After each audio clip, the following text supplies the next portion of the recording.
The first thing you have to understand about the species of the Galactic Commons is that none of them bleed the way we do, and almost none of them have ever watched something die slowly and decided to fight it anyway.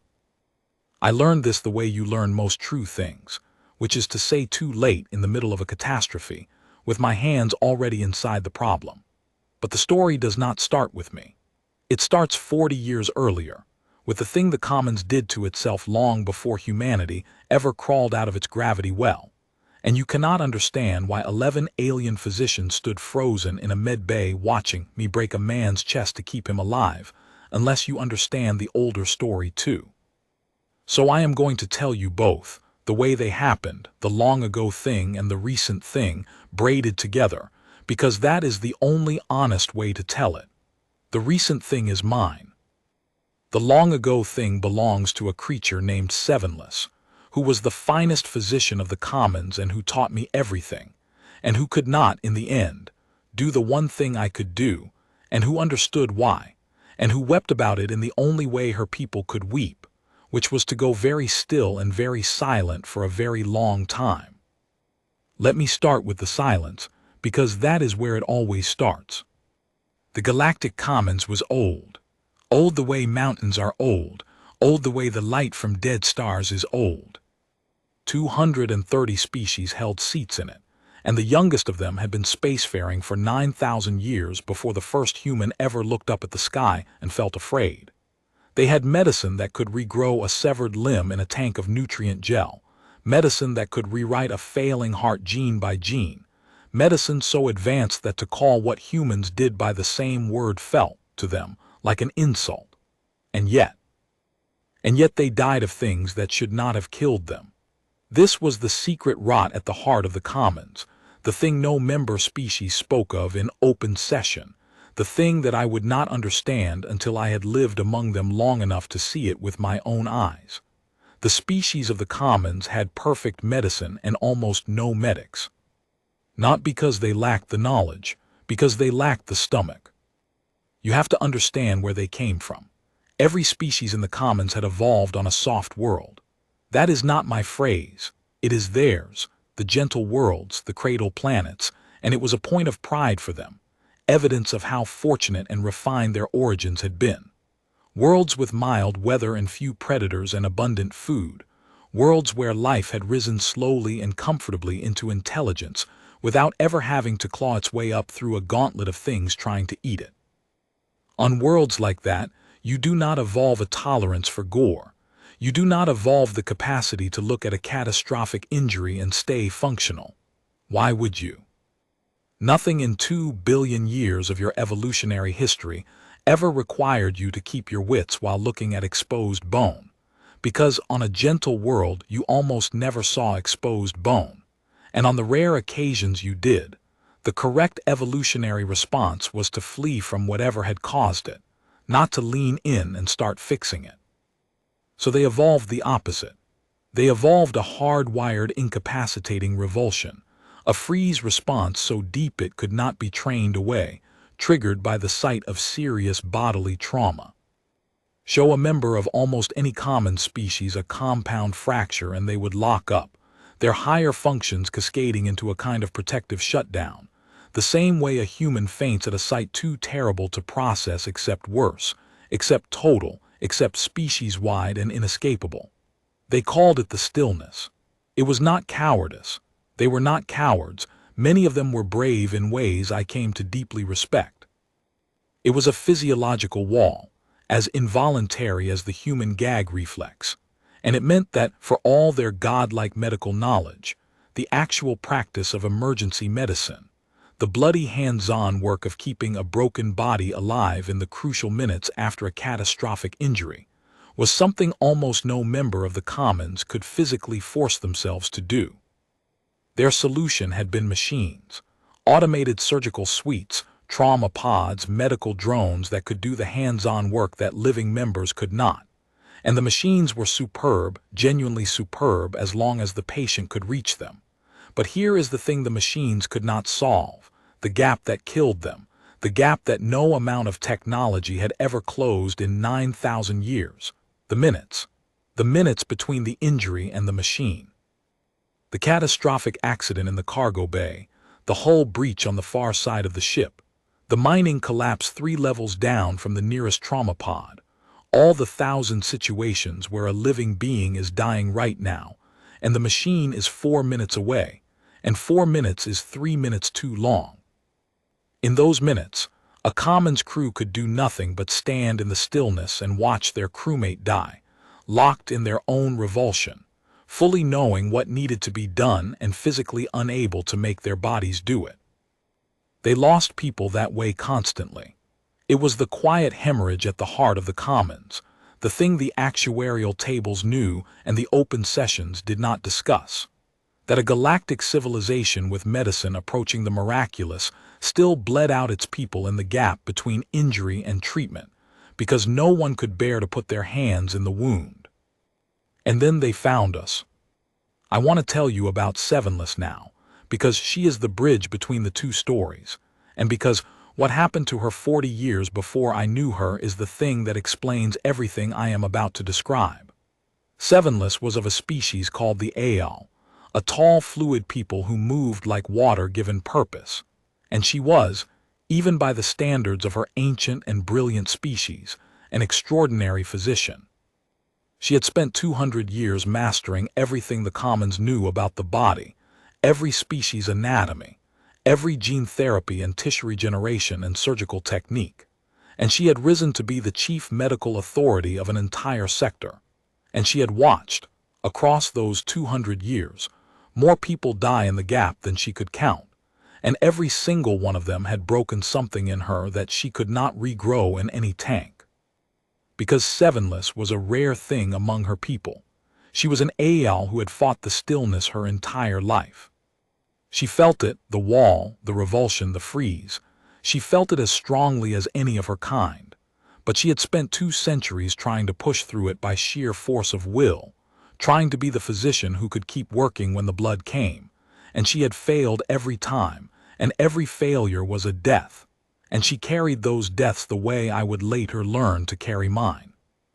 She was the best her civilization could produce, and her civilization's best was not enough, and she knew it, and it was slowly killing her in the way that watching the preventable deaths of others kills the people who could almost, but not quite, prevent them. When the Commons made first contact with humanity, Sevenless was on the survey council that evaluated us, and the evaluation was not kind. I have read the records. They are not flattering. The Commons looked at humanity and saw a horror, a species from a death world, a planet that by their metrics should never have produced intelligent life at all, a world of brutal predators and savage weather, and a biosphere in which everything was constantly trying to kill everything else. They looked at our history and recoiled, a species that had survived by violence, that had clawed its way up through 1,000,000 years of being hunted and hunting in return, that bore on its very body the marks of a world that had tried relentlessly to destroy it. We healed wrong, by their standards. We scarred over instead of regenerating cleanly. We were full of redundant systems and emergency responses, and a metabolism that could run on almost anything, all the desperate improvisations of a body shaped by a world where the next meal and the next injury were never far apart. They found us alarming. Many of them argued against contact entirely. But Sevenless looked at the same data and saw something none of the others saw, because she was looking with 200 years of watching people die in the gap, and what she saw made her go very still, not in the stillness of revulsion, but in the stillness of a mind that has just understood something enormous. She saw that humans did not have the stillness. It was right there in the data, buried in the survey team's appalled notes about our violent history. Humans looked at catastrophic injury and did not freeze. Humans, in fact, did the opposite of freezing. The survey had documented it without understanding what they were documenting. Human emergency responders, human medics, human ordinary people, running toward the injured instead of away, putting their hands directly into wounds that would have sent any Commons being into total shutdown, staying functional, staying focused, doing the bloody hands-on work of trauma medicine with a calm that the survey team had found genuinely disturbing.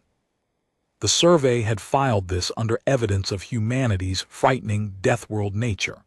Sevenless filed it under the answer to the question that had haunted her for 200 years.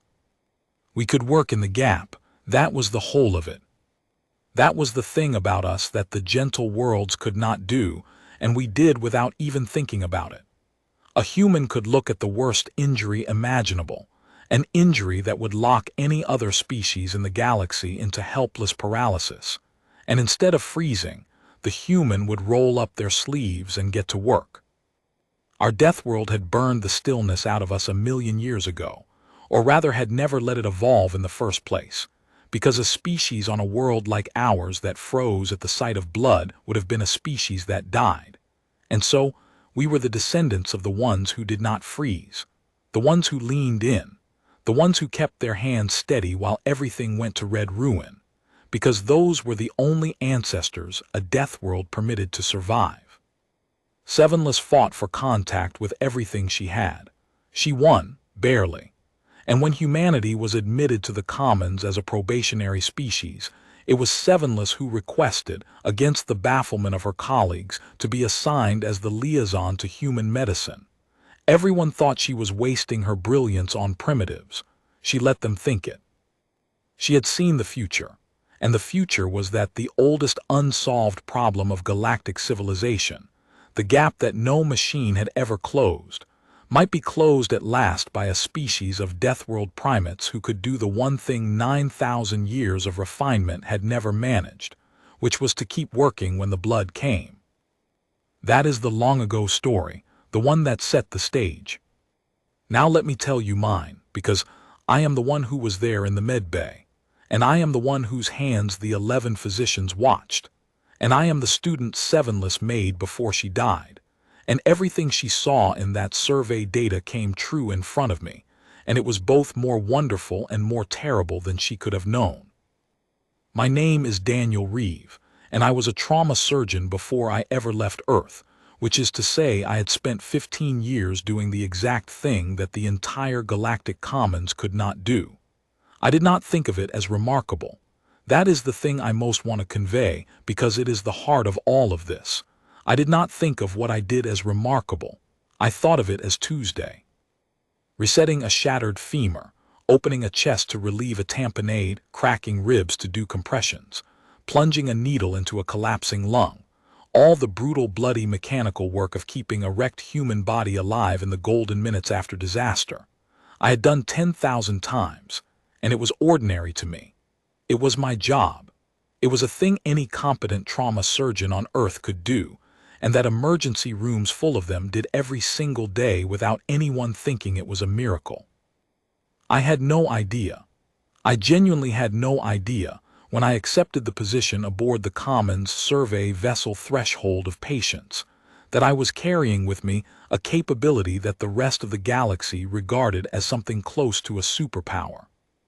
I thought I was going as a curiosity, a primitive medic brought along so the advanced species could study how the Deathworlders did things. I thought I would spend my time being gently condescended to by physicians whose machines could do in seconds what took me hours. And for the first months, that is more or less what happened.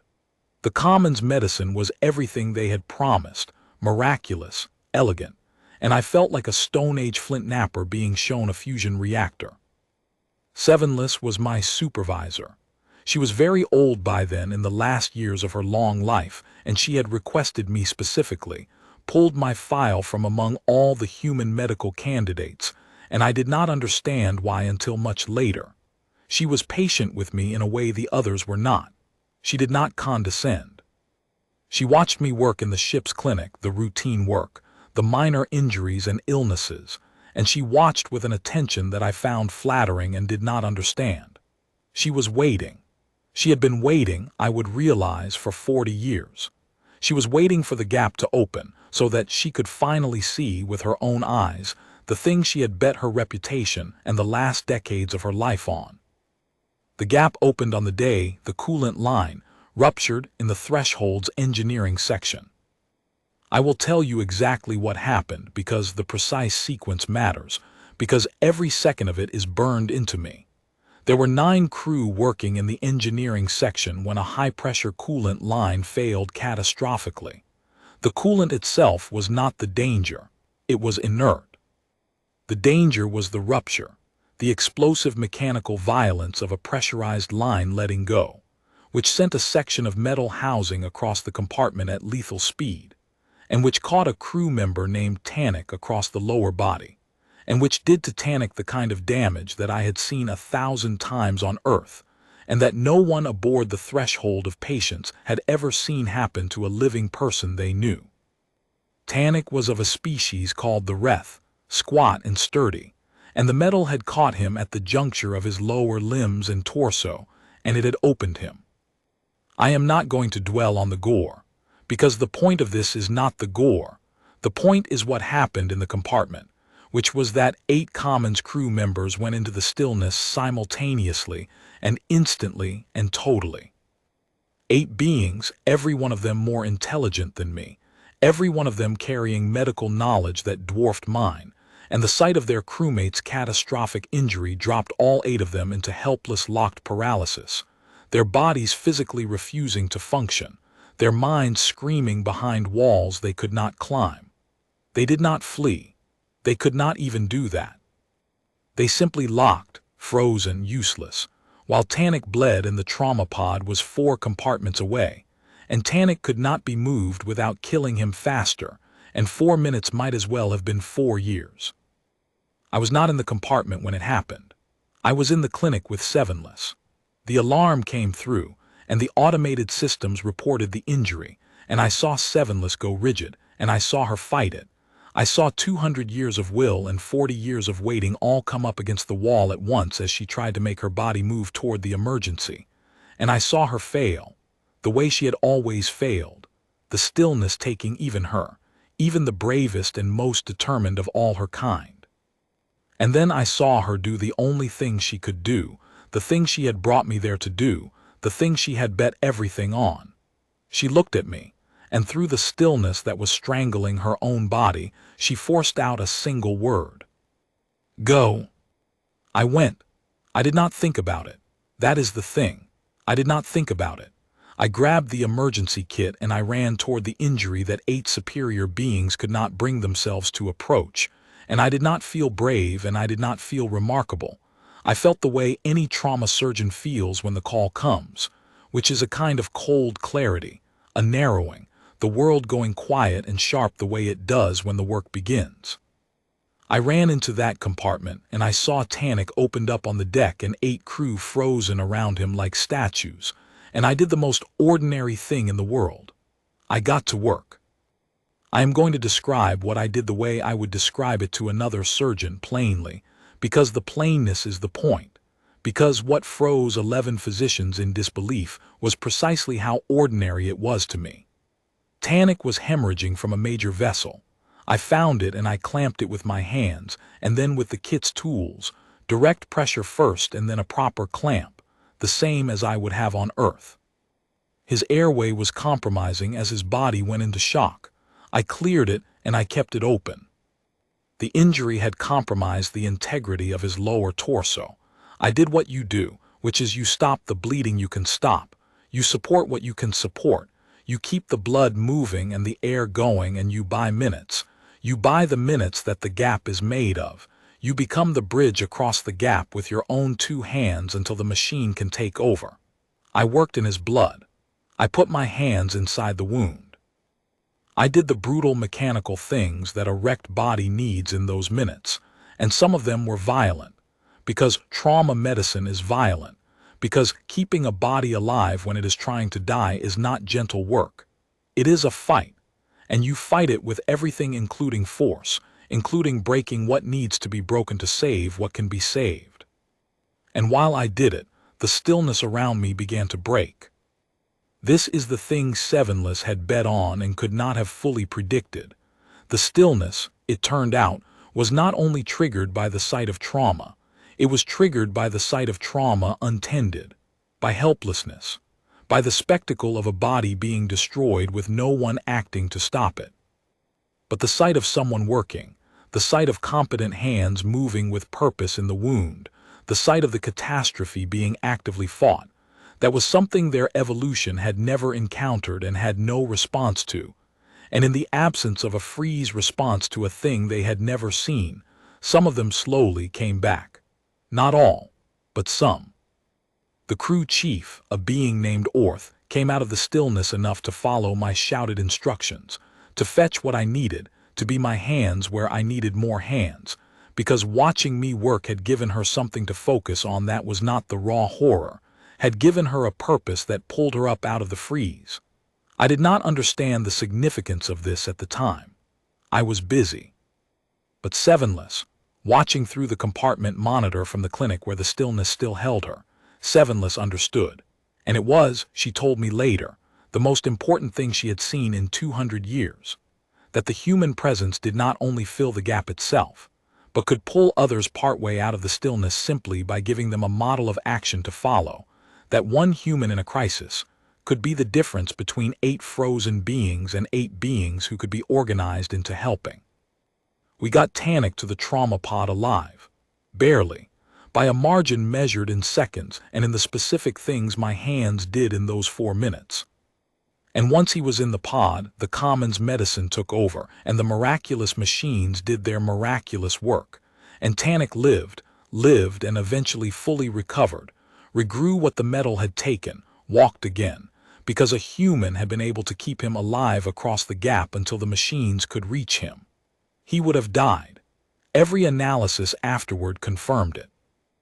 In any other crew in the entire Commons, with no human aboard, Tannic would have died on that deck surrounded by 8 brilliant frozen beings who loved him and could not move, and his death would have been one more entry in the quiet hemorrhage, one more soul lost in the gap, one more proof of the oldest unsolved problem in the galaxy.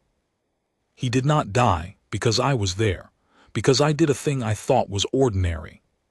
The aftermath is where the story turns, where it becomes about more than one rescue. And I have to slow down here because the aftermath is the part that mattered, the part Sevenless had been building toward for 40 years. The threshold of patients had 11 physicians aboard, counting Sevenless, the medical complement of a major Commons survey vessel. After Tannic's rescue, all 11 of them watched the compartment recording. I was not there for that first viewing. I learned about it afterward. They watched the recording of me working on Tannic, the full unedited record of those 4 minutes, and Sevenless told me that all 11 of them, including herself, sat in the medical conference room in complete silence for a very long time after it ended, in the still silence that was her people's deepest expression of being overwhelmed. Because they had known, intellectually, that humans could work in the gap. The survey data had told them.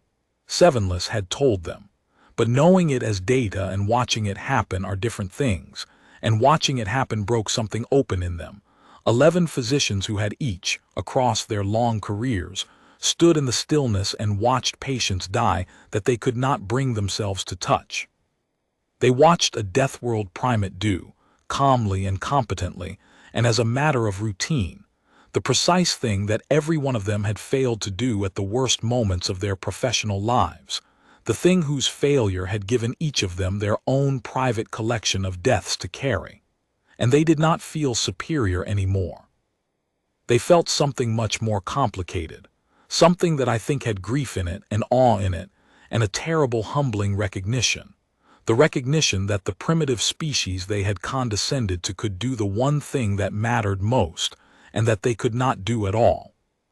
One of them, a physician named Kale, said the thing aloud that the others were thinking, and Sevenless recorded it and played it for me later because she wanted me to understand what we were to them, what we really were, underneath the condescension and the bafflement.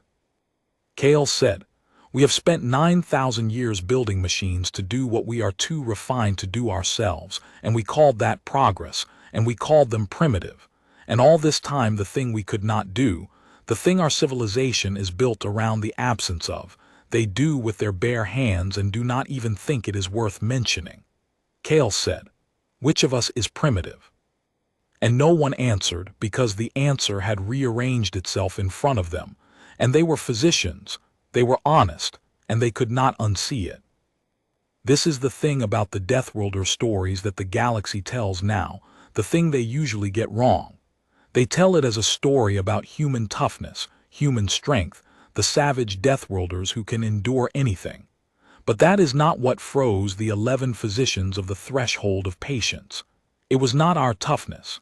It was our tenderness, expressed through a capacity for violence in service of care. It was the specific, almost unbearable combination that our Deathworld had forged in us, that we could look at the worst thing, the thing that locked every other species in the galaxy into helpless horror, and instead of freezing we could lean in, get our hands bloody, do the brutal necessary work, and do it not out of savagery but out of love, out of the desperate refusal to let someone die when there was still something, anything, that could be done. That was the thing they could not do. Not the violence. Anyone can be violent. The thing they could not do was to direct violence toward healing, to break a chest in order to save a heart, to be gentle and brutal at once, because their gentle worlds had never required them to learn that the two were not opposites, that sometimes the most loving thing you can do to a body is the most violent. Stillness explained it to me in the last year of her life, better than I have ever managed to explain it myself. She said, "My people see a wound and we see only the horror, only the destruction, and the horror is so total that we cannot see past it to the body that can still be saved. We freeze because to us the wound is the end. But you," she said, "you Deathworlders, you see a wound and you see the work. You see what can be done.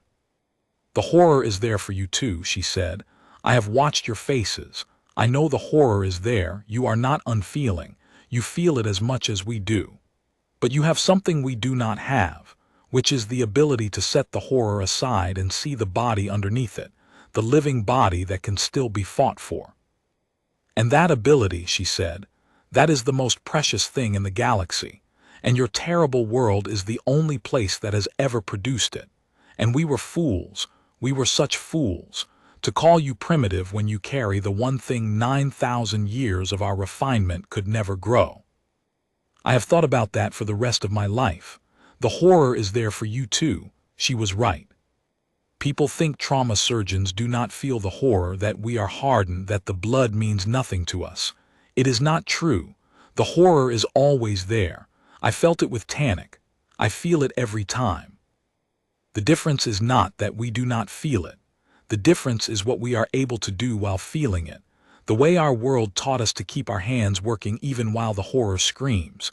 Because on a death world, the people who let the horror stop their hands were the people who did not survive to have descendants. We are the children of the ones who kept working. That is all we are. We are not braver or tougher or harder than the gentle worlds. We just come from a place that did not give us the option of freezing, and so we lost the ability to freeze, and gained instead the terrible ability to act inside the horror. And that ability, which cost our ancestors 1,000,000 years of suffering to forge, turned out to be the one thing the galaxy most needed and could not make for itself. After Tannic, everything changed. Not all at once. The Commons was old and slow and proud, and it did not transform overnight. But Stillness had her proof now, her undeniable recorded proof, and she spent the last year of her life making sure it could not be ignored. She brought the recording before the medical authorities of the sector, and then of the Commons itself. She made the case she had been building for 40 years. That humanity's place in the Commons should not be probationary, should not be that of a curiosity or a primitive species under study, but should be central, essential, because humans could close the gap, the oldest gap, the gap that killed more common citizens every year than any war or plague, and that to keep them at arm's length was to choose to keep dying of a thing that no longer had to be fatal. She won, of course she won. The evidence was overwhelming once you let yourself see it. Humanity's status was elevated. And more than that, a program was established, the program that I would spend the rest of my career building, The program that is now the reason you cannot find a commons vessel of any size anywhere in the galaxy that does not carry at least one human in its medical complement. We became the medics of the galaxy, not because we were the smartest. We were not. Not because our medicine was the best. It was not. It was crude next to theirs. But because we could do the one thing that mattered in the minutes that mattered, the hands-on work in the gap, the bloody, brutal, loving work that kept a body alive until the miraculous machines could take over. And because, as the threshold had discovered, a human in a crisis could even pull the frozen out of their stillness, could organize the helpless into helpers, could be the difference between a crew that watched its people die and a crew that saved them. Human medics spread through the commons, and we changed it. The quiet hemorrhage slowed and then nearly stopped. The gap closed, planet by planet, ship by ship, wherever a human medic stood ready to do the thing the gentle worlds could not. Millions of common citizens are alive now who would have died in the gap, alive because a Deathworlder was there to keep them breathing across the minutes, and the galaxy that once called us primitive now calls us something else, calls us, in the language of the commons, the ones who do not freeze, which has become, over the decades, a title of the highest honor, spoken with a respect that has awe in it and gratitude in it, and a little bit of the old unease, because we are still Deathworlders. We are still the frightening children of a world that tried to kill us, and they have never quite stopped finding us a little terrifying, even as they have come to depend on us utterly. Stillness died at the end of that year, very old, having seen her 40-year bet come true. I was with her. The AL do not die the way we do. They go slowly, fluidly, their substance gradually stilling, and she was still and silent for a long time at the end, in the deep stillness of her people, and I sat with her through it. And I did the human thing. I held what could be held of her, and I stayed. Because staying is the other thing Deathworlders do. We stay. We do not flee the dying any more than we freeze before the injured. We lean in. We keep our hands on the ones who are leaving the way we keep our hands in the wounds of the ones we are saving. Because to us the presence of death is not a thing to retreat from but a thing to meet, a thing to be with, a thing to refuse to let happen alone. Her last communication to me was about that. She had watched me sit with the dying, the commons patients in their final hours, the ones even our medicine could not save, and she had seen that I stayed with them, that I held them, that I did not leave them to die alone the way her own people's revulsion forced them to leave their dying, and she said that this, even more than the work in the gap, was the thing she most wished her people could learn from us. To stay, to be present at the worst moment. To refuse to let the horror drive you away from the person inside it, whether you are saving them or losing them. She said, "You Deathworlders are not afraid of our deaths.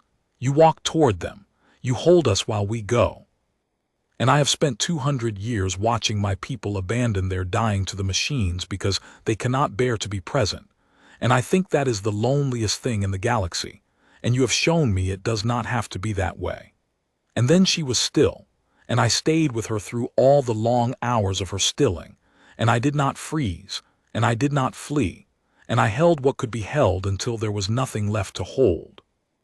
I am old now myself, telling this, and I have trained a generation of human medics for the commons, and I have watched them go out to every corner of the galaxy to do the ordinary miraculous thing, and I have made sure that every one of them knows the story of Stillness, knows that our place in the galaxy was won not by a battle, but by a being of a gentle world who watched the survey data with 200 years of grief in her eyes and saw, where everyone else saw savages, the answer to the oldest sorrow of the stars. And I make sure they know the real lesson, the one underneath the Deathworlder pride, the one the galaxy's stories usually miss. The lesson is not that we are tough. The lesson is not that we are strong. The lesson is that the thing our terrible world cost us 1,000,000 years of suffering to forge, the ability to act inside the horror, to be gentle through violence, to lean in where everyone else freezes, to stay with the dying and fight for the living with our bare bloody hands, that this thing, which we never even valued in ourselves, which we thought was ordinary, which we called Tuesday, turned out to be the most precious capability in the known universe. We carried it for 1,000,000 years thinking it was nothing. We carried it up out of the gravity, well thinking it was nothing. And it was the one thing the galaxy could not live without. The aliens froze in disbelief when they watched us do our brutal Deathworld first aid. But disbelief was only the first thing they felt. Underneath it growing was the thing that changed everything, the thing Sevenless had seen 40 years before any of them. Not horror in the end, but gratitude. Not fear in the end, but something close to love. Because we could do the thing they could not do. We could keep their people alive in the minutes that mattered. We could stand in the gap that had bled their civilization for 9,000 years, and close it with our hands, and ask for nothing in return but a place at the table and the chance to keep doing the work. We do not freeze. That is what they call us now, across 230 species and 10,000 worlds, the ones who do not freeze. And every time I hear it, I think of Sevenless, who froze her whole life and fought it her whole life, and never once stopped trying to push through the wall, who was braver in her freezing than I have ever been in my not freezing, because she kept trying even though her body would never let her succeed. The title belongs to her as much as to any of us. She could not do the work with her hands. But she saw what we were, when no one else could, and she spent the last 40 years of a 200-year life making sure the galaxy would let us save it. That is the whole story. The long-ago thing and the recent thing, braided together the way she taught me, the way the truth has to be told. A galaxy of gentle worlds, dying in a gap they could not cross. A death world that forged in its 1,000,000 years of cruelty, the one thing that could cross it. And a single still and silent physician who looked at a species everyone else called primitive and saw, instead, the children who would keep her people alive. The ones who do not freeze. The ones who lean into the horror and get to work. The ones who stay. We were here, we did the work, and the galaxy does not freeze alone anymore.